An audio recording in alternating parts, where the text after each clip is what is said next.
Ayan po, magluluto tayo ng sinigang. Ayan. Nakukulo na yung baboy for 45 minutes. Pwede na natin lagay mga gulay. Let's start with the okra.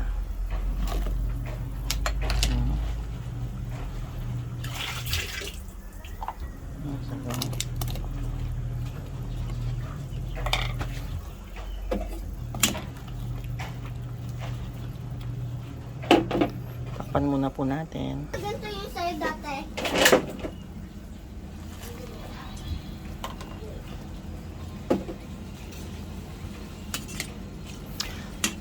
Mauna muna po yung mga gulay bago natin lalagay yung pang-paasim para tumalab yung pang-asim. Okay? Simmer na lang po muna ulit yan.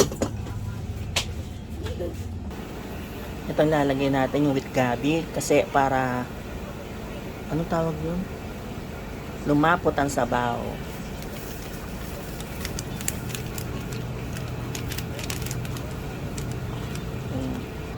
Tikman na po natin.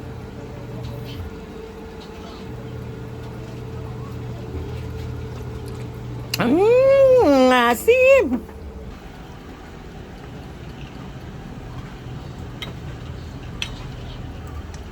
Yan, tapos na po. Kain na tayo. Maraming sabaw.